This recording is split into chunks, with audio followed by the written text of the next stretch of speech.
everyone. It's Carolyn Marie with Healing NRG, and I'm back with another episode of our web TV. I'm in Santa Monica at Zero Point Research Center with my friend, John Riley. Hello, John. Hello, pleasure. Nice to be here with you. You know, John and I met about a year and a half ago out in Malibu at a charity event for Domenhur, which is a sustainable community in Italy. And I happened to kind of snuggle up to this machine unbeknownst to me, and he said, "Do you know where you're sitting?" And I said, "No, I just know I like the energy here." And it turns out it was one of your live stream machines, right? It was this big cylinder with a huge crystal on top. And that's how we originally met. And then it was maybe 6 months later where I got the call to go to Egypt, and so I ended up joining John on his Egypt tour last year.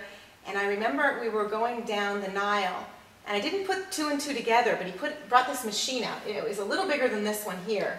And I recognized it because through my own physical therapy and my own healing, my friend Vivian Eisenstein has a Prevent the Pain physical therapy clinic that I used to go to, and I had much surgery here that eliminated a lot of my feeling. I had nerve damage, and this machine was the only thing she would use on me where I could actually recover some of that nerve damage, and I could feel there. And he pulled that out. I said, "I know that machine." And we were actually floating down the Nile when that happened. It was pretty surreal. So I thought it'd be fun to talk to him today. He's got a lot going on. He's ready to fly over to Japan next week with some humanitarian work. And so I thought it'd be a good time for him to tell us what he's up to. Yes. Well, that's perfect. Traveling seems to be quite a broad spectrum this year. Actually, I think by the end of this year, I'll either be in 6 or 7 countries, by the time it's done. Yeah, I went to Japan in April to do the humanitarian project right after the tsunami earthquake situation, and realizing that the world is going through a global shift with radiation. And that's felt, for me, it was a really big time to step up and to really understand what this level of technology that we're working with and how that helps rebalance the human system to help radioactive isotopes to be eliminated from the human system if we can raise our cellular vibration. And so, the body will just do a natural state of elimination with proper supplements as well. So it's really amazing to see these results. So we planted these seeds in April, and now the doctors have been kind of really looking at it. Now they're saying, "Well, can you come and do a presentation with us?" And I said yes. So, and we're going to the next level, and if everything goes according as the way I foresee it, we'll actually be staking a global mission there, and that'll be actually the launch of the acknowledgement of what we technically have capable and how we can literally rebalance the human system, understanding higher levels of energy. So this is very exciting. I'm very honored to be a part of this. And, yeah, it is exciting. Can you talk to us non-technical people a little bit about how this works? I just know it works because I feel it working. So that's my proof, especially recovering from an injury, when nothing else seems to be working. I mean, acupuncture definitely helps, but nothing like this. Yeah. So you got my attention with it. Can you tell us a little bit about, what it does? Absolutely. Well, when we understand the ancient understandings of Eastern medicine, and when we just in acupuncture alone, when we really understand what is being done there, and when a needle is placed in the system in a particular meridian or pathways, it literally is working as an antenna to increase the subtle energy field of energy. And that helps implement more energy into those pathways, which helps clear imbalances and getting energy flowing back into their natural pathways. And we can lose imbalance from those pathways very easily, from physical trauma to long-term unpleasant exposures to energy fields or chemicals that we're not familiar, we're not aware of in our environments. Radiation? Yeah, well, radiation, when we understand that, it's around us all the time. And the human system can handle minute exposures to radiation. Is when we are hit with high levels, is when the body starts to go imbalance. But that's almost like anything. Like if your favorite food was chocolate, And right. you decided to just eat chocolate 24/7. Yes. You know, and nothing Yeah, else. After about 5 or 10 years, your body would be showing the reaction to that. So this is something that where we start to connect the dots. So when we start from that understanding of energy, and Eastern medicine understood about the energy flow, the natural chi flow, Right. to the etherical energy, the binding energy around us. We start connecting those dots and doing research over 100 years ago when we were at the pioneering stage of our industrial age, where electricity just was getting into its understanding and its utilization of how to harness it and bring it forth for us to use it for our convenience, to light, illuminate our homes, and then all of a sudden we started powering our equipment, you know, with electricity. Now what that did, that created the industrial age, and we started to create devices that would enhance our abilities or our necessities. So this was a really big jump, paradigm shift on the planet.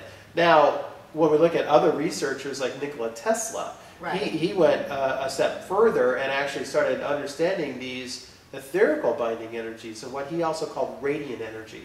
Now, what we were familiar with in the inventions creating electricity that we can run on wires, and then we can feed them to devices or light bulbs and illuminate our homes and our businesses, our streets. He understood the ability to find this etherical binding propagation waves that the earth is constantly transmitting, and we have the ability to amplify those. And so what happens is that he was able to do this research in Colorado Springs, and he would send pulses into the earth, and the earth would respond back and send these energies up into the ionosphere, thus charging the atmosphere. Okay. So you would have a positive and negative polarity between these fields, and he was literally able to take a light bulb and just place it on the earth, and it would light up with no wires. Wow. And so he saw a future of being able to wirelessly send energy in harmony with everything on this planet. So this is, unfortunately, in the mid-20s, it was not accepted. And because there was already the infrastructure of creating the wires and building the power plants. So to go wireless was not in anyone's... yeah, they didn't see the need for it. Well, at that point in time, it was just way too ahead of its time. Yeah. So now when we're starting to dig that research back up and actually started to explore, we started realizing that there was more to it. That when we've been building these cages of electricity, where all we have to do is look up and we see all the wires that are all over the planet. Yeah, everywhere where humans reside, there's electrical wires. And so when we understand that, those emit an electromagnetic field. Yes. And it's not, electromagnetic fields, they're not necessarily bad, but one of the things is that we have to understand is that frequencies, but being bombarded with certain frequencies and exposures to one particular frequency or a handful of frequencies on the unified field reference can throw us out of balance, just like eating chocolate every day. Yeah, absolutely. It's going to show itself. Right. And so we've seen things, you know, where you know, they put homes under high tension power lines, and we can see that there's more of an effect of illnesses. Yep. And so they literally stopped doing that because they realize that's a radical exposure to these energy fields. So we're starting to connect the dots, and unfortunately it does take us 30, 40, 50 years for us to realize that. So does this counteract that? Well, that's one of the wonderful things that we're realizing, because the human body has trillions of cells, and each cell has an electrical potential of 1.2 volts, literally micro batteries. So when you do the math, if we have 30, 40, 50 trillion cells, and you do the math at just 1 volt, that's 50 trillion volts. Right. And that's enough power. If we converted your energy that you're producing right now, you can power Las Vegas for 30 days. Wow. You know, when we understand that. Yeah, we have to kind of understand that everything is energy. Quantum physics, you know, is connecting those dots. Right. And we're constantly vibrating. And then we start to understand how the human cellular system works. We're transmitters and receivers. We're broadcasting and receiving information constantly. So when we understand just from our thoughts, what we think, our frequency in the human system changes almost immediately. And it's almost detectable with our current technology now. We can see MRI studies where you can actually just take a placebo, you know, and put put a pill on someone's tongue, and it immediately starts a reaction within the brain, neurological reaction, spontaneously. And it's really amazing. And then where the mind goes, the body follows. We start to see this. So these are the wonderful aspects of us connecting the dots. So in my research, I tried to go back to basics as much as possible and realize that everything is energy. When we contribute illness or lack of health, yes, or stress, we realize that when we look at the meridian systems in the body, we realize that they are not flowing properly. We have stagnant energy, either from emotional traumas, physical traumas, harsh exposures, harsh environmental or work exposures. You know, when we were asleep, you know, not realizing that we're sitting in front of these large, you know, CRT computers and fluorescent lights, 8 to 10 hours a day. That's television, right? That's an imbalancing level to be exposed over a long period of time. And then if we don't get up and move around, we go stagnant. So we start to realize that we start to create stagnation in the body. And that is one of the key aspects. So one of the things that I realize is that if we reconnect into these etherical binding energy fields, it's a very unusual phenomenon that happens, and the body literally takes in radiant energy like a sponge. It literally, you go into what we call a saturation effect. And we can measure this very easily. The body just absorbs this energy until literally every cell is full. And once every cell is full, we start to broadcast, we start to radiate the energy out again. And this is measurable, and with almost every person that is experiencing this energy, within 10 to 15 minutes, they are a sponge and then they become a transmitter. And it's like 99% of the people I do this research with always the same results. And what happens in that time when the human cells absorb this radiant energy, and it's literally it's the cells taking what it needs from the unified field.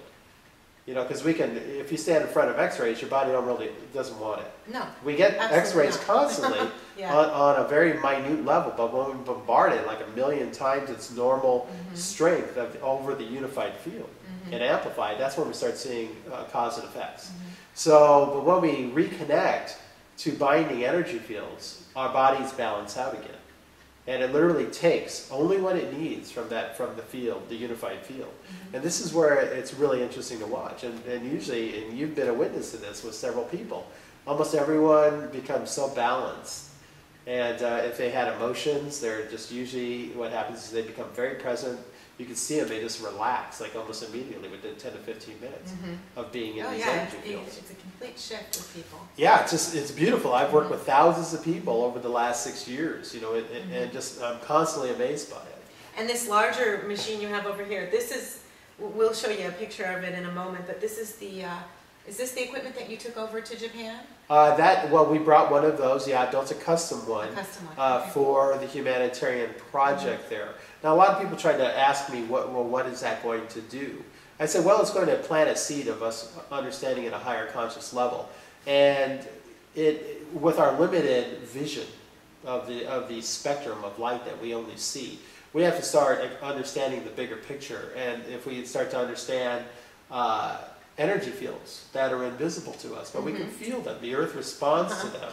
And we can call them eddy currents of different types. So that we're constantly in the flow of current fields that are moving. We've got a lot of energy workers that watch our blog TV here, so they understand it, and some of them actually can feel and see the different energy fields in the chakras. So absolutely, so this helps expand that. Yes, and when we understand that just from the human level, but also from a planetary level. There you go. Yeah, when we look at this and when you turn it on, the energy field, if you can see it, it'll look like a fountain. It'll go up and it'll go out and it'll collapse. It's in a toroidal effect, but it'll be continuous. And so it'll go out about... it would just be bathing us right now. Exactly. It'll go out about 7.5 feet, you know, from here to the edge of your chair, and it would also go up about 5 feet. Now, what happens is it's amplifying the natural field that's here. And so when we understand amplifying the etherical field, or bringing in radiant energy or the unified field, harmonizing energy fields, we will just go into the zone. And the zone is very present. We call it the present moment. And most people, what was amazing me, I didn't realize this until 3 years of my study, I couldn't understand what it was, but almost everyone was right here in the now. They weren't thinking of the past. They weren't thinking about the future. They were very present. And for most people, that is very unusual place to be. Yeah, because we are in familiar. a society, Yeah. you know, and cultural Right. media bombardment, you know, Right. and everything, advertisement keeps us out of the present Yes. moment. Always take, you know, Yes. getting us to look forward, plan ahead, and then we worry about the past. So when we understand about coming into the present moment, when we understand that from the cellular system, from the mental states, homeostasis within the mind, that's when we get to see something amazing start Okay, to happen. John, that in the is physical really body. cool. I didn't even think about this doing that, Yeah. but obviously it is something we are constantly striving to do, is to balance our emotions and to stay in the present. So I'm gonna keep this thing on a little bit more, because I'm definitely aware now when I'm having those thoughts. For example, I think I shared with you with driving up the 405 today, and the traffic was just unpredictably unpleasant. And I was working on my field, you know, okay, not to get anxious, not, you know, everything is the way it's supposed to be. It all is going to work out. I knew John was very busy, and you know, and as it turns out, by working with that energy, when I got here, what happened? Your next appointment pushed back, and it worked out perfectly. Yeah. So it's sort of a message, you know, that these tools are helping us stay in that awareness. Oh, absolutely. You know, we use that phrase so simply, where the mind goes, the body follows. Yeah. If our thoughts shift out of the present moment and we start worrying about being late or worry about, you know, like our money situation, all of a Right. sudden in that moment, Yes. the body changes. Yes. And if we had monitoring systems, which is an amazing device that I'm working to build, that literally Oh. show you that you It's scary. shifted. Yeah, well, it's all Yeah. about awareness, and Yeah. this is one of the key things, is Right. just to bring things Right. into our actual Right. awareness. Now, if you realize that in a moment of thought, Mm-hmm. where anxiety comes from, or Mhm. where, you know, just different levels of emotions, usually Yeah. what happens is people immediately stop to breathe. They stop, Right. they breathe like 10% Right. of what they normally were, Right. if at all, Right. because sometimes they, Shallow breath. yeah, you Yeah. immediately Mhm. stop breathing normally. And what happens is the body reacts to that. Stress. And Mhm. so we go into this spiraling. And so, and we can just do that from a thought. You know, we can just sit here and just mention Absolutely. something, and if it's a trigger, all of a sudden we watch blood pressure change, temperature rise, and you can Right. actually become emotional. Right. And I'm just going, well, I just mentioned a word, and look what just happened. So you know what's interesting about that is because my first introduction to this technology was around healing an injury. But now, as we're having this conversation, I'm starting to become so aware when you are bathed in this energy and you're balanced and you feel that way and you know that's a good way to be, as soon as you start to go out of that field or that energy, you become more aware. And you mentally begin to correct and notice, what's going on here? Maybe I need to look at, you know, how I'm thinking here and bring it back to where, Oh, absolutely. cool. Yeah. Psychotherapist offices should be. Oh yeah, we using have it. therapists that use it on so many different levels, and people that are working with deep traumas. Mhm. That Wow. literally, it's like almost like a fear cage right in front of them, and they can't cross a certain Yes. line. That when we understand what happens in the mental, physical body, where the body will not even cross that line because the mind won't allow it, Right. and you just get caught up in fear or apprehension, Right. and we can usually link that to a trauma that happened in your past. Sure, If of it was course. just several months ago Of or course. years ago. It's and a memory. So Yeah. when we understand cellular balancing, that Mhm. happens within the mind and the body. And Mhm. then that anxiety, that literally that wall is no longer. We realize it was just an illusion. So is that your primary purpose to bringing it over to Tokyo because it was such a traumatic event, or do you believe that it has more of a positive effect than just on the trauma? Well, I'm glad you asked that question, because when I received the phone call about 5 weeks ago, the question was, they go, well, what else can this do besides make us feel real good? Mm-hmm. And I just got quiet, I smiled, and I go, well, did you just hear the question that you asked? I go, when you're in this energy, you feel real good. Now let's understand that. What happens when we feel good? You know, what changes within our physical minds, within our physical bodies when we feel good? When we go into a state of euphoria or just, just pleasant, Right. where there's no longer a negative thought. Right. And you know, I do this with many people while we're sitting in the energy. I ask them if they can think of a negative thought. They usually just start to laugh because they cannot. You know, it's an effort to even try to think of it a negative. And so that's what's very interesting. I always find that fascinating after asking 5,000, 6,000 people, you know, over and over, can you think negatively? And some people try really hard and they just go, it's just too great of an effort. I don't even want to. Right. Go, isn't that interesting? If we can actually balance ourselves so we can't just flip into the negative so easily. Yeah. I saw those pictures from your trip over there because we were all watching it. Yeah. They were pretty powerful. Yeah, we had 157 people participate in the ceremony that we did to convey the understanding of what we're doing. And when we understand what happens within the physical aspect, but we also have to understand the butterfly effect. You know, what we do and how it affects the universe, just our thought. Right. And how the universe responds. And so just our physical actions, the steps that we make. You know, we're creating ripples in the energy field. Every one of us is an electromagnetic field generator. I mean, we have trillions of cells in our body. We're emitting a biofield. Right. You know, constantly. And so we have to realize that. Absolutely. Now, you know, how do we use an analogy or a visual to show that? It's very simple. If we have a still body of water, and we take a pebble and we drop it, you know, then that pebble becomes present in that energy field. Now we see the ripples that go out continuously until they literally dissipate. But do they ever stop? No, they go out so far where there's still, the energy is constantly in travel. Now, when we understand that from a global aspect, let's look at it from the global realm of the earth itself.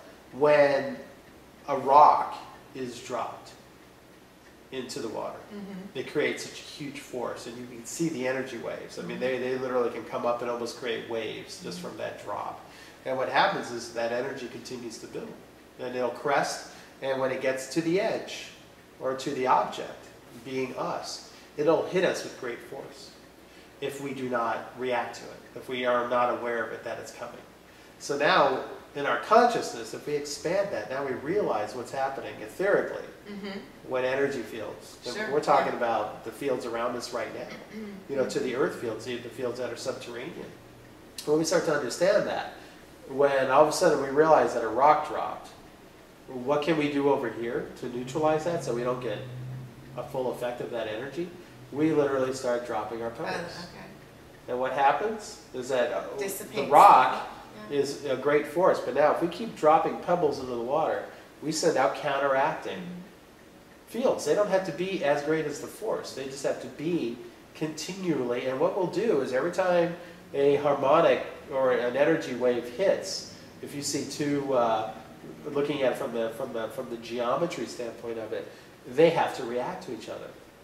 So if it's two toroidal fields, you know, hitting, there's going to be a reaction from that, and that field will be more widespread.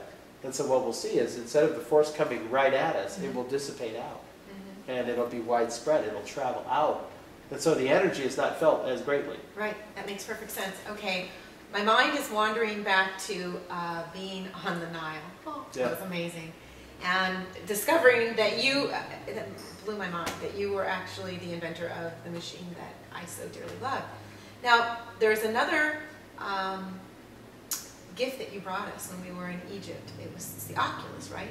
Yes. Can you talk about that? Because that does have a little piece of the Nile in it, doesn't it? Oh, yeah. Well, actually, what it has in it is that it has 4 primary elements from Egypt. And when I went there in 2008, I was guided to bring back the white alabaster, which the white alabaster is only found in Egypt. Okay. It's when we go to like some of the temples, like the altars, you'll see a 200-ton slab of this white alabaster. And it's of the highest frequency when we understand measuring frequencies of different natural elements on the planet. This one is a mystery, and it has the ability to absorb so much energy. When I work with it, I'm totally perplexed by it, because where the energy goes within the element. But to understand that, and then there's a simple process that you use this one tool and it'll grind it into almost a perfect powder instantaneously.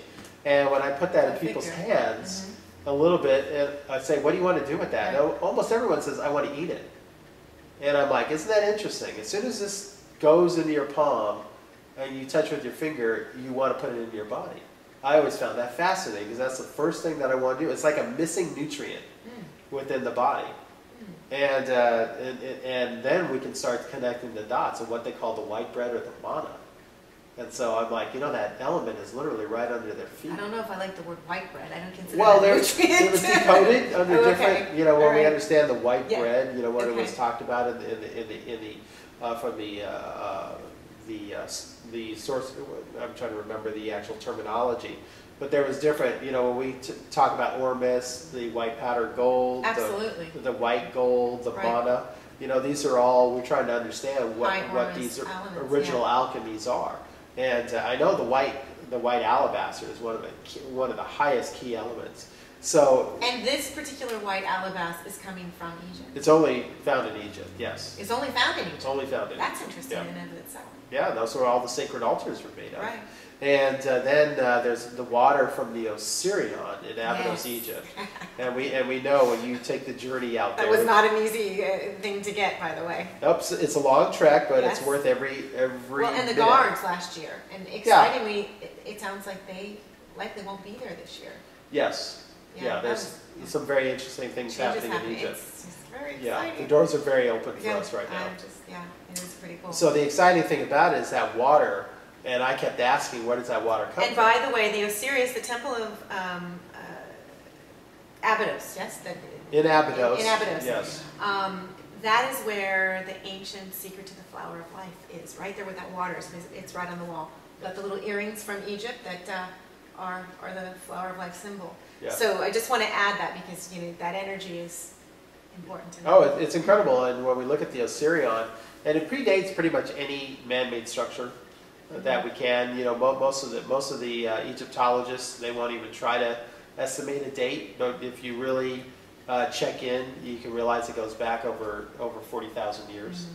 And to this day, they still cannot figure out how they place those stones there in such Right. precision and to create these wells. Right. But when we really understand what it is, it was literally a power center, literally almost like a battery. And that's my theories of understanding the theories of operation of how it worked. Your Oculus, though, doesn't just have the water, doesn't just have the alabaster. There's No. a little gold in it, isn't it? Yes, well, it also Talk about has the Hormuz it has the algae that grows in the water Okay. in the From Osirion, Osirion, which is the life force. Yeah, yeah. There's a living Okay. force in here, and it's really important to You connect guys that. Google that. You'll be Yeah. amazed at the information you find on that. Yeah. It's pretty incredible. And so there's 24 karat gold. It's not Egyptian gold. It's just 24 karat gold that Well, I we get. found gold in the water when we were... Actually, that's mica, believe it or not. Okay. Yeah. After analyzing it, it's actually Okay. there's a lot of mica in the water there. I think it was mica. There's a lot of free floating elements. But to this day, the mystery of the gold in Egypt, Mm-hmm. it still hasn't been found yet. And so this is something about it. Where they got all their gold. 11, 11, 11. I'm just saying. Yeah, so we're really excited because we are going back to Egypt this November. And we are going to be on the border of Egypt and Israel on 11, 11, 11. And the PowerPoint of Mount Sinai. Yes. And then we're going to go to all the sacred temples and Inside the pyramid. inside the pyramid. Pause of the Sphinx. Yeah, pause of the Sphinx. And we're going to have private, much of this like we did last year. Almost every temple will Yeah. be private to ourselves. Yeah. Pre-dawn. And I excursions, believe and- more private than last year because of Yeah. everything that we're Well, we we're planned doing. it that way too. We planned it that way. Almost energetically. everything privately, yeah. And then from Egypt, we have an amazing trip to Israel that's going to happen directly after that on the 22nd Yes. through the 28th. So if anybody is feeling that call, we'd love to have you join us. Still a handful of spaces though. There is, and so anyway, thanks for coming on today and talking to us a little bit about this amazing energy field that you're creating to help us all get into balance. Oh, it was a pleasure, yes. That is what we need to do. All right, everybody, until next time, this is Carolyn Marie and John Riley with Healing Energy, and have a healthy day. So this is the Mac Daddy of John's live stream generators here, and this is the one. I think it might be the exact one that I saw up in Malibu at that charity event. And you can see, it's pretty awesome. And he's got this big quartz crystal on top. What does that do? The selenite, actually, it's a primary earth crystal with the quartz as well, and mixing with the selenite. It's a very human balancing in my research with crystals. Okay. Well, I hope one of these days you'll get a chance to feel this, be in the presence of this, because it's pretty awesome energy. All right, guys. Bye-bye.